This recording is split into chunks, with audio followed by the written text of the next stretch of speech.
hen's night, Loving a hen's night. and choosing an outfit, weddings have become bigger, better, and crazier I really don't think the smell of burning rubber says romance in anyone's language. than ever before. Some celebrations are spectacular. Others, spectacularly disastrous. And then I saw pop fly through the air and hit the tree and just drop to the ground. Tonight, you'll see them all on Australia's most outrageous weddings. Hello and welcome to the show. I'm Alicia Loxley. Every year, around 240,000 people get married across Australia. That's more than 300 weddings every single day. And with most being shared on social media, the competition for who can have the biggest, best and most outrageous wedding is more intense than ever before. This is the most special day in someone's life and you really don't want to mess it up. Weddings are big business. The cards, ka-ching. The flowers, ka-ching. Add to that pyrotechnics, helicopters, and a guest list as long as your arm. And you can say goodbye to your savings plan. A wedding would be anywhere between 200 grand to 500 grand, depending on, the level of extravagance that you go with. You're dealing with someone who's probably dreamt about their dream wedding since they were a toddler and you've got to hold their hand through the whole process. Tonight, we'll look at Australian weddings, from week-long multicultural celebrations It is trying to keep up with the Wilsons or the Kumars next door. to hen's nights, a great chance for girls to let loose. Even the mother of the bride. And every bride's worst nightmare. But first, meet bride-to-be Nicole Murad. For the past 12 months, Nicole has been meticulously planning the wedding of her dreams. In less than 48 hours, she will walk down the aisle in her Veronica Alcuri gown in front of a whopping 550 guests. That's amazing. Stress. Thank you. All the buttons. It's got absolutely adorable. Waiting at the altar for Nicole will be the love of her life, partner of 4 years, Danny Chidiak. I wonder what she's going to look like. It's going to be good. What do you think about the dress, Mum? Beautiful, gorgeous. What can I say? Love you. Thank you. She's getting teary. Around 80 hours of design and construction has gone into Nicole's dress. Amazing with the dress. It looks stunning. The cost, a relatively modest $8,000. Hopefully, this exquisite hand-beaded gown will remain intact when Nicole performs a daring stage dive at the end of her wedding night.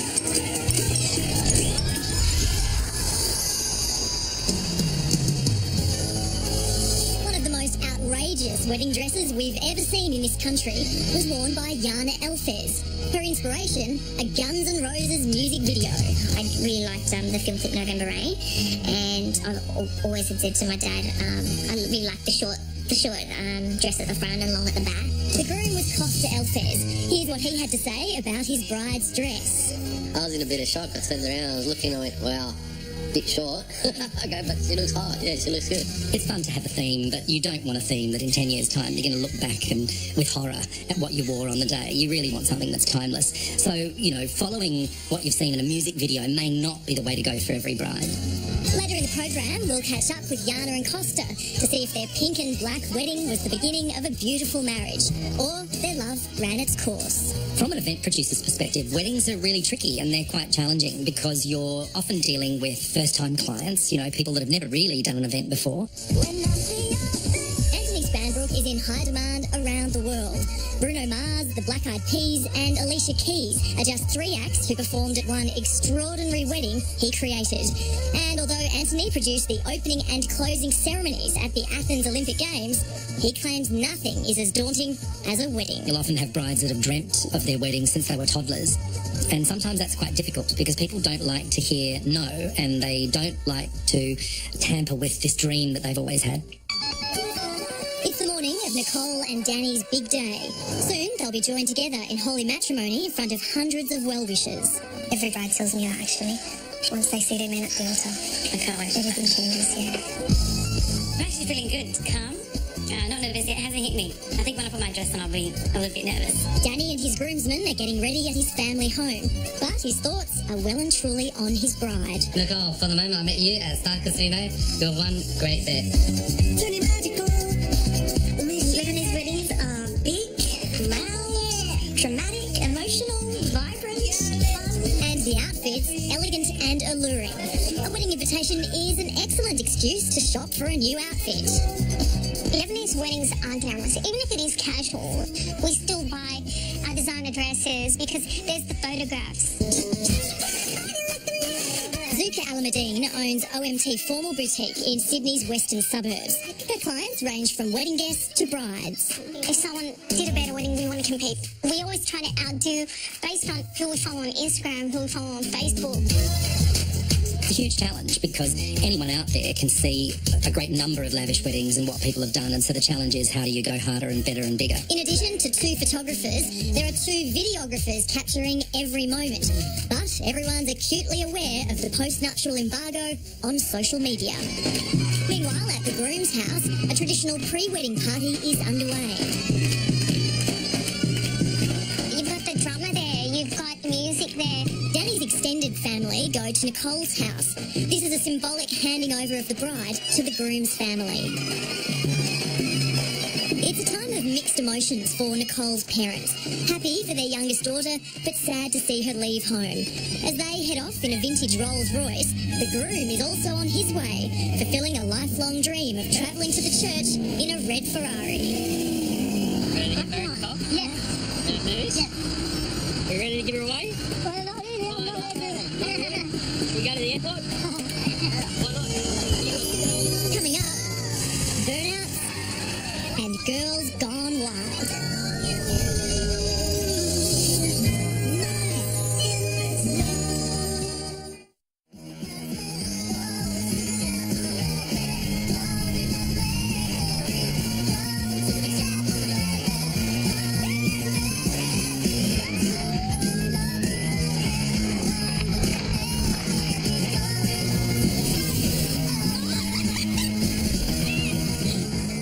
Welcome back.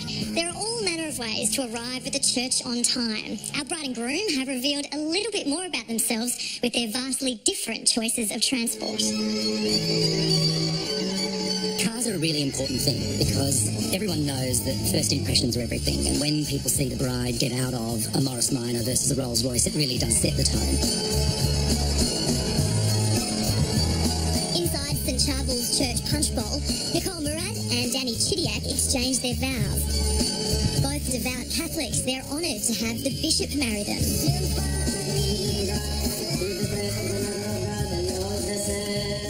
As soon as the service is over, the drumming and dancing resumes. Darts are released, and then the all-important family snapshots are taken. Nicole and Danny are excited to announce their news, and what better way than with a selfie. Here we go. The happy couple is heading to nearby Uralla Estate for a beautifully staged photo shoot. But there's one quick pit stop along the way. I've got some food for you. Thank you so much. Oh my God, you're the best. Generally, I think it's really important eating in between every stage of a wedding day because I've seen far too many brides too nervous, don't eat, drink lots of champagne. No one wants to see a bride keel over in a drunken mess. The choice of food is tricky. McDonald's is really for the day after, I'd say.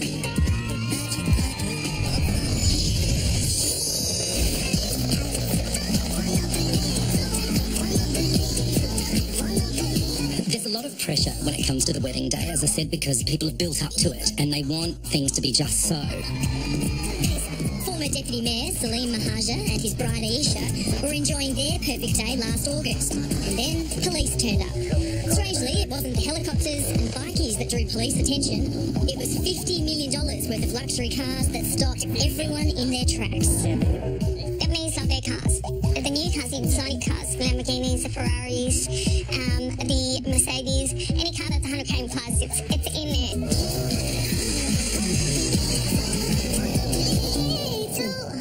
It's almost like product placement, you know, they want certain brands and certain badges of cars in their wedding video, and it creates a bit of an ambience, if you will. To me, it's fun. You know, you've got those lavish cars, those muscle cars, and it's like they put it to the test. I really don't think the smell of burning rubber says romance in anyone's language, but there seems to be a trend, particularly in Sydney, for burnouts as part of the wedding ritual, which to me is quite bizarre, but obviously some people find that the noise and the excitement of it adds to the day.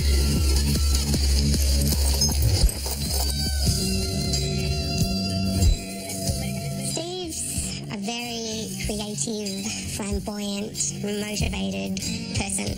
So when we were discussing getting married, I knew that it was going to be some big event. Steve always dreamed of having a country wedding on his parents' sprawling property at Murwillumbah in northern New South Wales. Always ridden horses and big fan of the Man from Snowy River. So that's what I wanted the theme as. And of course the horse and cart, which was something Nadia wasn't keen to do because she just was a bit worried that something could go wrong. And I obviously assured her that don't be silly, nothing's going to go wrong. Right? The lead up, riding up that hill on the horses with the Man from Snowy River music playing, it was just unbelievable. When I got to the top, I could see the horse and cart coming up the road and I thought, this is just magical. You know, it's perfect, just how I dreamed it would be. It was picture-perfect Australiana. Drysabones, Akubras and galloping groomsmen. Steve and Nadia's 2-year-old son Tristan patiently waiting, ready to play his part as ring bearer. We're all so happy, we're on such a high, we're all together. Nadia's beloved Pop was giving her away. He was riding up front, the bride and her bridesmaids sitting in the back. As the horse and carriage turned into the driveway, we could see the guests and we started to get very excited. The first indication that something was wrong was when the carriage jolted. The groomsmen and I were waiting at the end of the red carpet and the horse and cart stopped and I thought, oh, what's going on here, you know? We all sort of looked at each other and sort of thought, oh, you know, that doesn't seem right. We would never have imagined what was to follow. After the break, the wedding disaster. And later, a Bollywood extravaganza.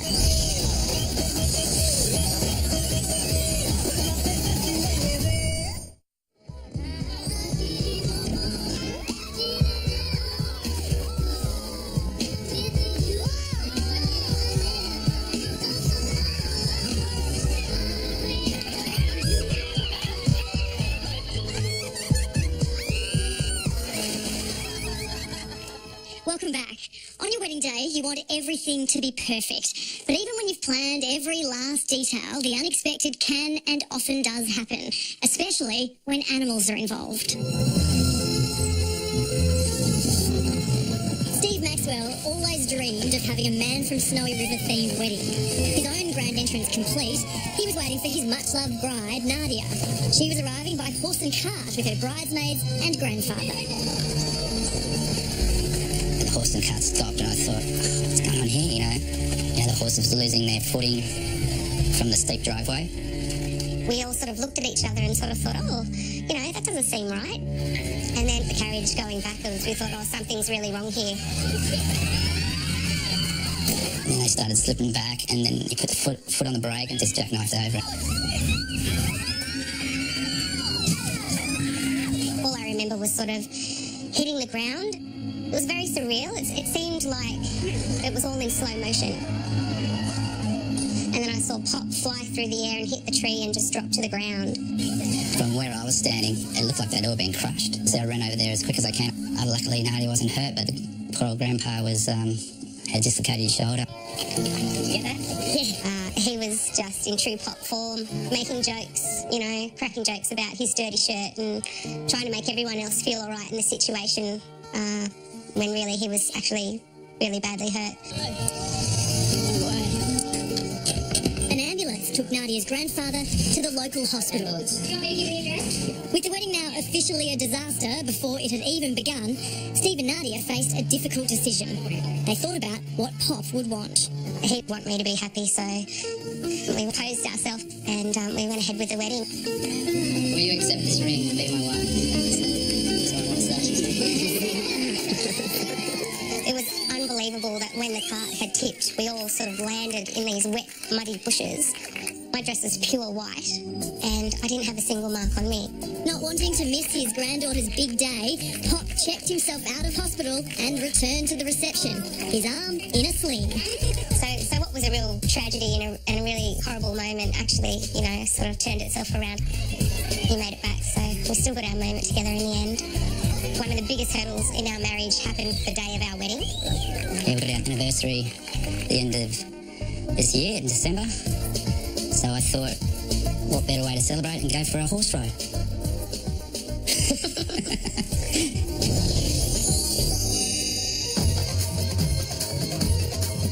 When you're getting married, and you look at Bollywood movies and think, oh, well, I want that, and I want that, and I want to look like that, and I want to wear that, and I want to dance like that, and I want to use that song. If money's no object, you can have whatever you want. Just ask Natasha Gujral, an event director for Indian weddings held here in Australia.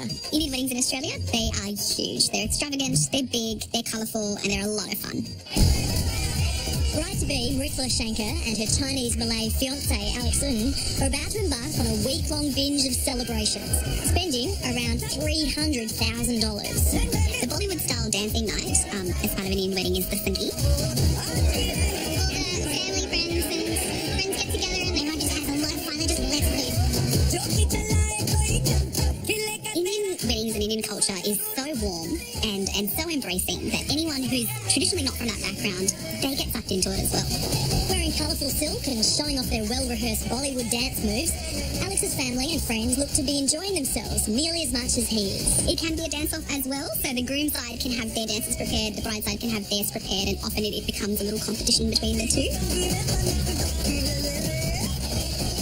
The great thing about Indian dancing is that anything goes. As long as you're confident, the music is on, the lights are dim, you can do whatever you like. So you can pat the dog, screw the light bulb, or you know what, you can screw the dog, pat the light bulb. It doesn't matter as long as you're having fun.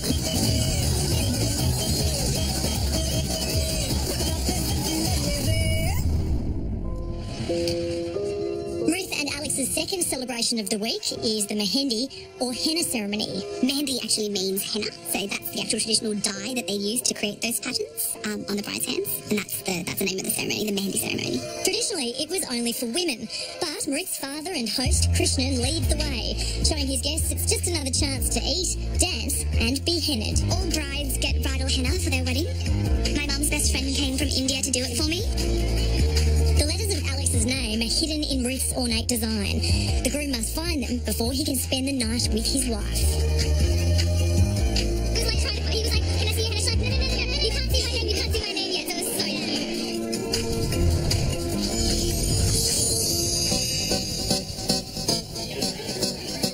At the Lemnos Club in Sydney's Belmore, 550 guests are arriving for Nicole and Danny's extravagant reception. 560 people is very common now. It's unusual to see a Lebanese wedding that has 200 people. That's uncommon. That's a small wedding to us. I'm sexy and I know it.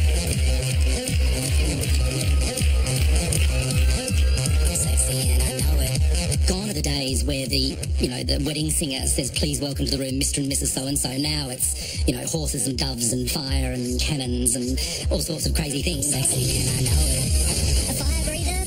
Pyrotechnics, loud drums, and non-stop dancing. The night is just getting started.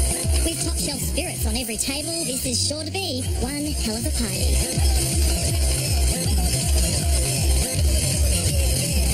You know it's a grand lavish wedding just from the minute you walk in.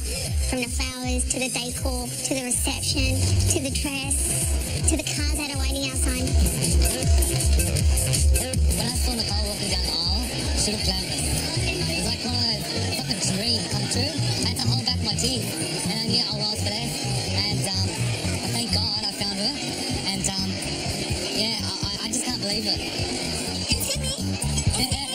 A big rock. So yes, it actually has hit me. Yeah. I'm now married. So I'm out of my dream. So couldn't be more happier. A $200,000 wedding would put a smile on most people's faces, especially when you're not footing the bill. In Lebanese culture, guests give money instead of wedding gifts. Throw money into a wishing well, and actually it's a way of funding the wedding, so people feel that it's their obligation to pay their own way. The party continues. The wishing well is removed, the reception bill paid. Whatever money remains goes to the newlyweds. Without disclosing how much Nicole and Danny will receive, let's just say there are plenty of reasons for the bride and groom to celebrate.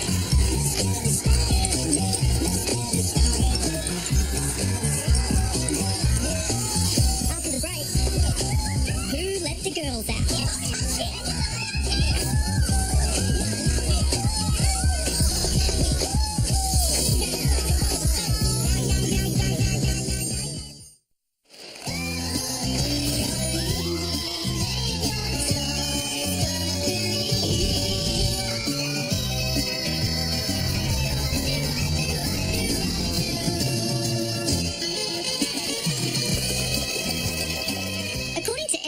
experts, when entertainment is planned, it should not embarrass, humiliate or endanger the honoree or any of the guests. Etiquette experts don't get invited to many hens nights. Let's go, girls. Wisely scheduled 2 weeks before her wedding, Carly Bowdler allowed her bridesmaids to plan the evening's event.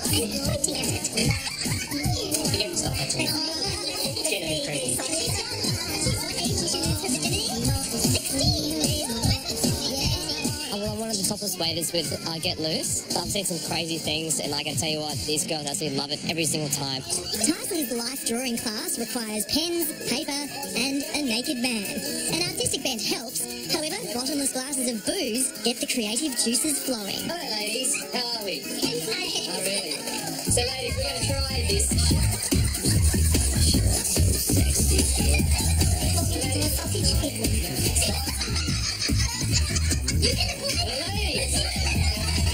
You can try as much sausage as you like. I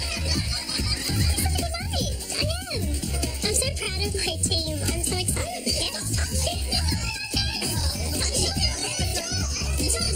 I think hens nights are a big risk, aren't they, really? Mums probably learn far more than they need to. Every glass makes it easier. Can I draw hairy penises? He doesn't really want it. Really confusing. He's trying to draw a piece of scale. Yeah, but his penis is that big and his butt's that small. Yeah, there's lots of scale. The bride-to-be had 3 requests for her hens night. Cat's ears, check. A veil, check. And lastly, a stripper. I'm a male entertainer. My job is to put smiles on faces. Usually, I pick on the bride's mother. That usually gets a good laugh. Carly's mum, Denise, is trying to stay out of the spotlight, but this construction worker has other ideas.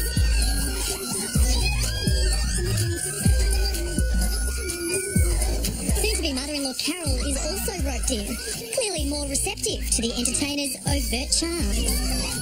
It's definitely a lot of fun when it gets a bit wild.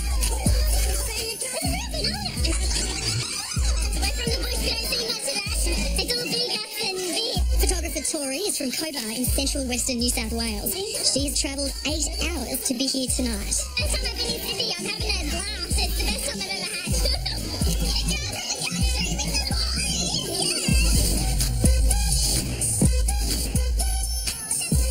The night is heating up. What's never been an emergency? Get all the hands to evacuate with me.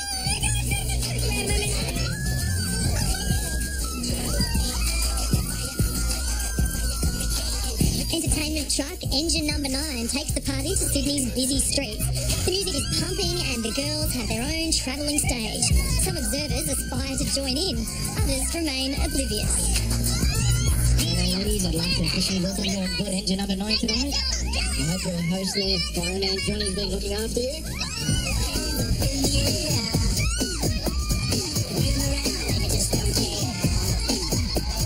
You'll find that they don't really do that in everyday life. I think a lot of women see a hens night as a license to sort of go AWOL. Plenty of drinks have lowered inhibitions. So, what happens on the fire truck should stay on the fire truck.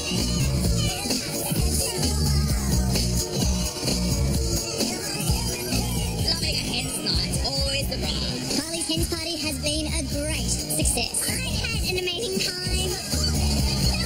Naked men is always a good thing when it comes to a hens party. Kylie really loved it, and that's the point. No, it's her night, so as long as she had a great time, I'm happy.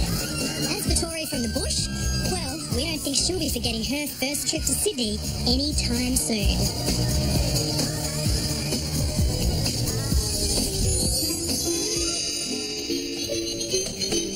18-month-old Nikos is about to become a big brother to not 1, but 2 babies. His mum Yana is expecting twins. This picture of domesticity is a far cry from how Australians remember Yana and her husband Costa Elfes.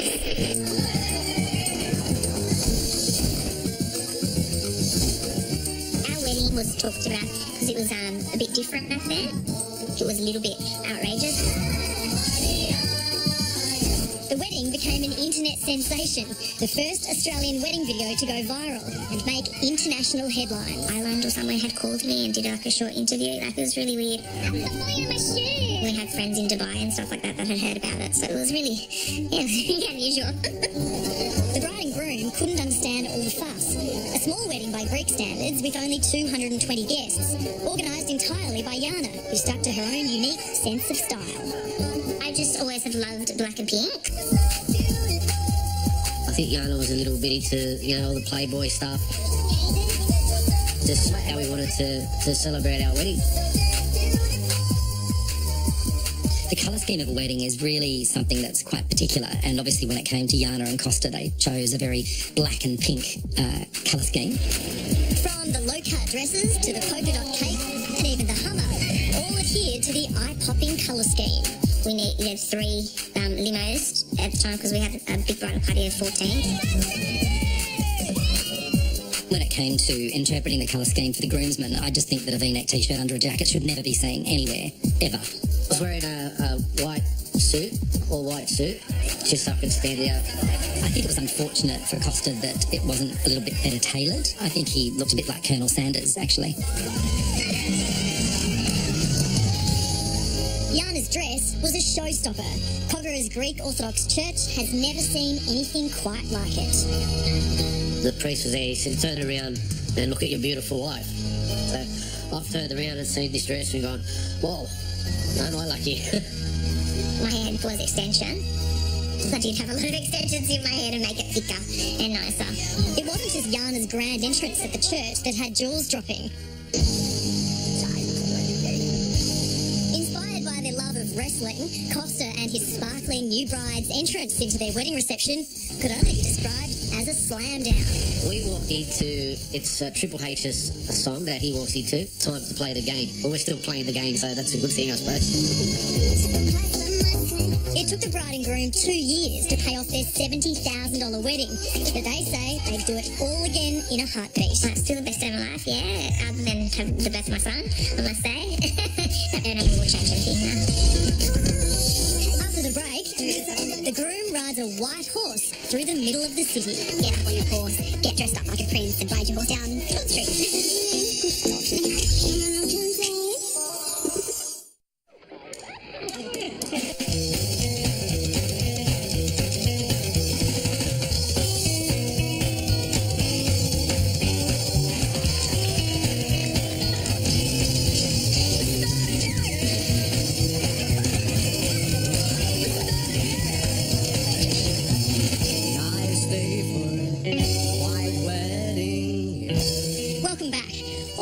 Christian Malaysian Chinese boy marries a Hindu Indian girl. Well, a lot.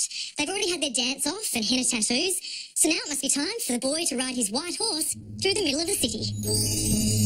With the Sanghi and henna celebrations behind them, today the first of 2 official wedding ceremonies will be held for Maritz Shanker and Alex Ng. Today is day 3 of a number of different celebrations that we're having for my Indian fusion Catholic wedding. I'm feeling really excited about my wedding today. Not feeling that anxious, but I'm sure I'll get more and more anxious as the time draws nearer. The colourful Hindu ceremony is taking place at Sydney's 5-star Shangri-La Hotel. The bride is like an exotic piece of art being brought to life by symbolic adornments. My mum, my sister and I were all wearing red saris, and we're all wearing jasmine flowers in our hair.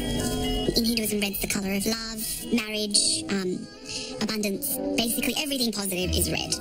Red and gold are traditionally the colours of an Indian wedding. What I'm wearing today is called a Shivani. Shivani is a long coat. The groom's is elaborately embellished. His headwear completes his outfit, but is giving him grief. This hat is falling off. It falls off. If I squeeze it down, it eventually comes up.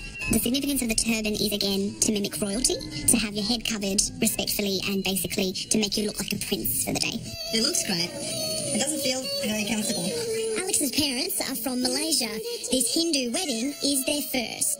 We are Christians, and Alexander is marrying into a Hindu family, so it's totally different.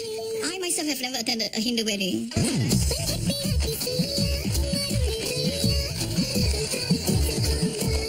Begins with a barat, the groom's procession. Alex rides a finely decorated white horse, a symbol of purity. Surrounded by family and friends, he heads off to collect his bride. That's the origins of that tradition, to get up on your horse, get dressed up like a prince and basically ride to the love of your life, to tell her I'm coming to get you. So the modernisation of that is that, you ride your horse down Short Street. After a loop around the block, Alex arrives back at the Shangri-La Hotel, where he and Rith exchange garlands of flowers flown in from Madurai in southern India. The logistics of sourcing flowers from India is, as you can imagine, getting them through customs, keeping them fresh is a challenge. But if that's what the bride and groom want, that's what the bride and groom get. A garland of flowers is a symbol of welcome, so this exchange says, "Welcome to my life." Our uncles hoist us up onto their shoulders and we exchange garlands, and it's just meant to be a fun sort of icebreaker thing. And afterwards we have a swing ceremony where we receive blessings from all the women in our lives. It is difficult to source a swing sometimes as well, so that's something that we put together from Rith and Alex. So she had a swing flown in from India. After that we get up onto the mandip for the commencement of the actual ceremony.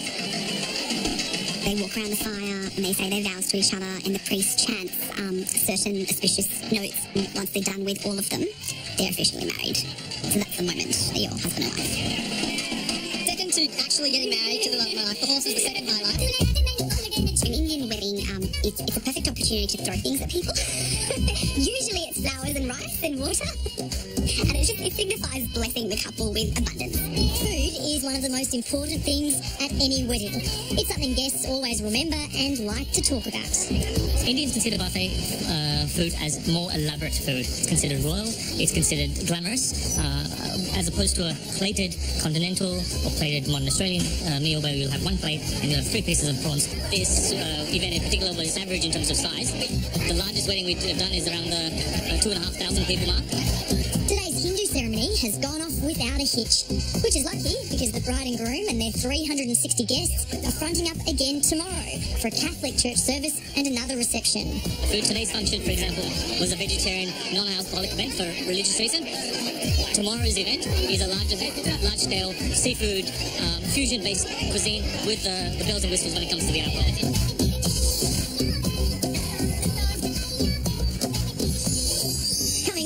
The festival of Rith and Alex continues.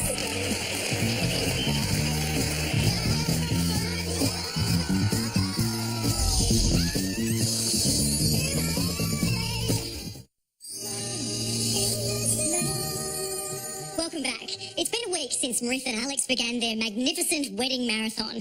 Today is their last celebration and the first time the stunning bride will wear white. I'm not wearing that. If you're reading this letter, we have made it to our wedding day. Marrying you is my dream come true.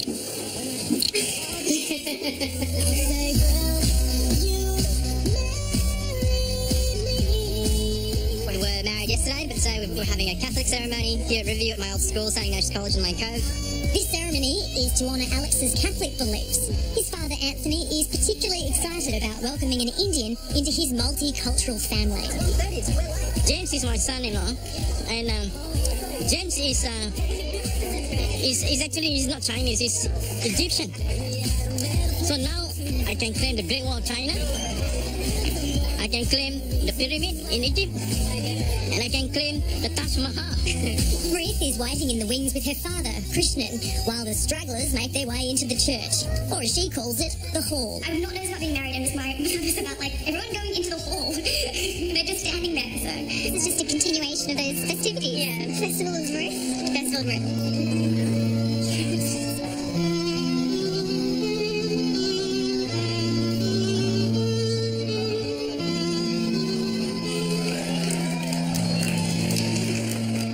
They are not to love their individuality, yet in marriage they are united so close bond that they become one. I will love you and honour you all the days of my life. The solemnity of the situation touches Rith. Take you, Alexander, to be my husband, to have and to hold, to grow in love and to cherish from this day forward. Amen.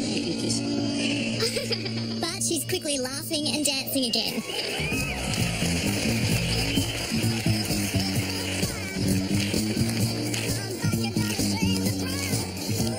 Even the wedding photos provide another excuse to bust a move. The wedding reception is another 5-star hotel, this time the Four Seasons. The festival of Mirth and Alex may be drawing to a close, but they're going out with a bang. I think big weddings have always been around, but now people are finding more adventurous ways to make a wedding. They're finding the most extreme. They've seen it. You can see an extreme wedding instantly. It all comes down to the money. People want to show off. Whatever they've seen and they can fit in their budget, they're going to bring it on in big weddings.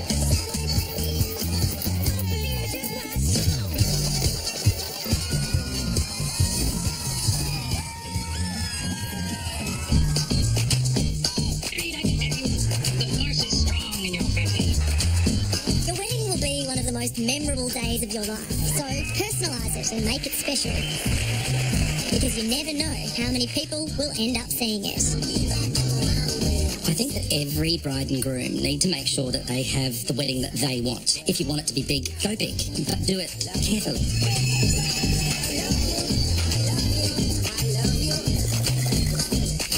As for our happy couples, Nicole and Danny are luxuriating on their 7-week European honeymoon, and Ruth and Alex have visited